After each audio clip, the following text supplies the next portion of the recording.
ओम असतो मा सद्गमय तमसो मा ज्योतिर्गमय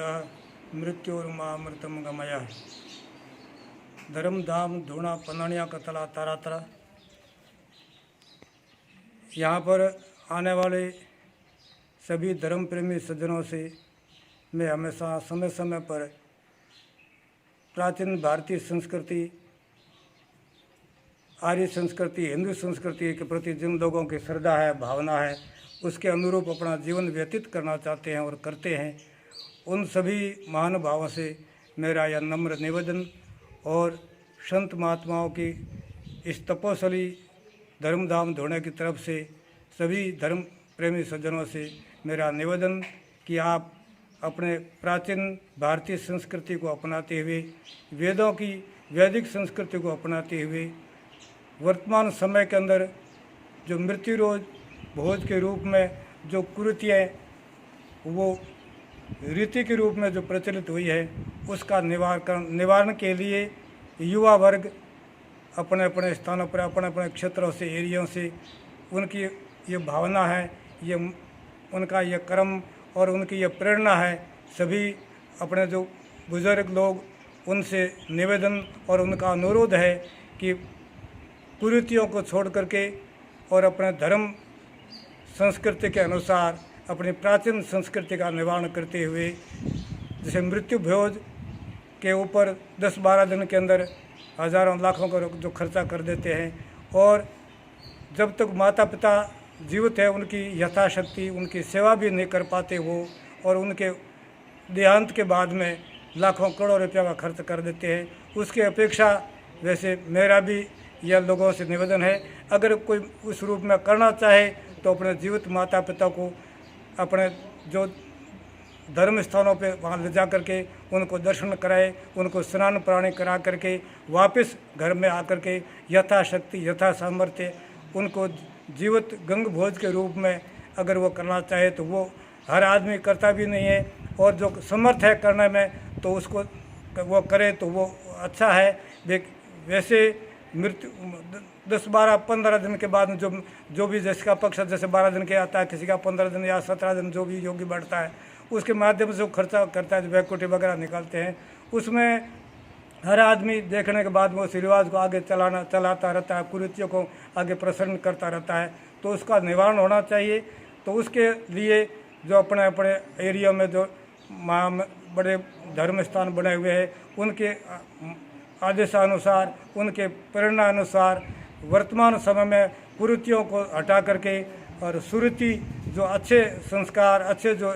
नियम है, उनका पालन करने में सभी अपना मन बनावे और उसका अग्रसर होकर कराए। विशेष करके जैसे नशा पता है तो 12 दिनों के अंदर अफीम, डोडा वगैरह, बीड़ी, सिगरेट। अब पहला तो ये देखें कि मृत्यु बाद में जब बैठने के लिए जाते हैं तो हम किस उद्देश्य से जाते हैं, वहाँ खुशी के लिए या किसी खर्चा कराने के लिए या खर्चा ऐसा आराम के लिए हम नहीं जाते हैं। वहाँ उनको अगले को सांत्वना देने के रूप में जाते हैं, तो उसके घर का पानी पी लो या चाय, जिस प्रकार जैसे बिना दूध की जो चाय होती है उसका एक कोप ले लो, या भोजन करे तो दाल रोटी गेहूँ की या बाजरी की जैसी हो और वो चुपड़ी हुई रोटी ले ले, यहाँ तक की सीमत है तो वो भी अच्छा रहता है। अपने इस माहौल को छोड़ कर जैसे हरियाणा, पंजाब वगैरह वहाँ है, उस एरिया में, हरियाणा में, पंजाब में या जो पूरे राजस्थान से आगे से जो लोग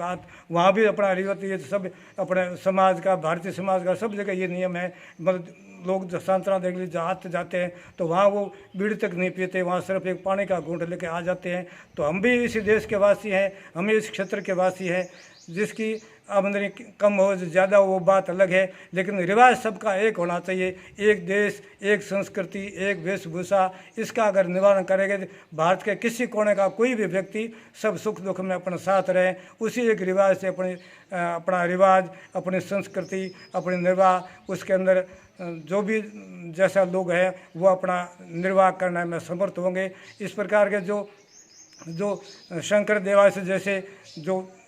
आने वाली भावी पीढ़ी के लिए जो सोचते हैं, इस प्रकार अनेक लोग हैं, ये भी कर रहे हैं। इनके देखा और भी लोग भी अपने क्षेत्रों में जो काम कर रहे हैं, उनको उनका मनोबल बढ़े। बुजुर्ग जनों से आज 60-70 साल से जो जिनकी अवस्था ऊपर है, उन लोगों को ऐसे युवकों का आशीर्वाद देना चाहिए कि बच्चों, आप जो कार्य कर रहे हो ये अच्छा काम है। आने वाली भावी पीढ़ी भी, उनके पुत्र हैं, उनके पोते हैं या पड़पोते आगे आने वाले हैं, उनको ये सबको ये आराम, सभी के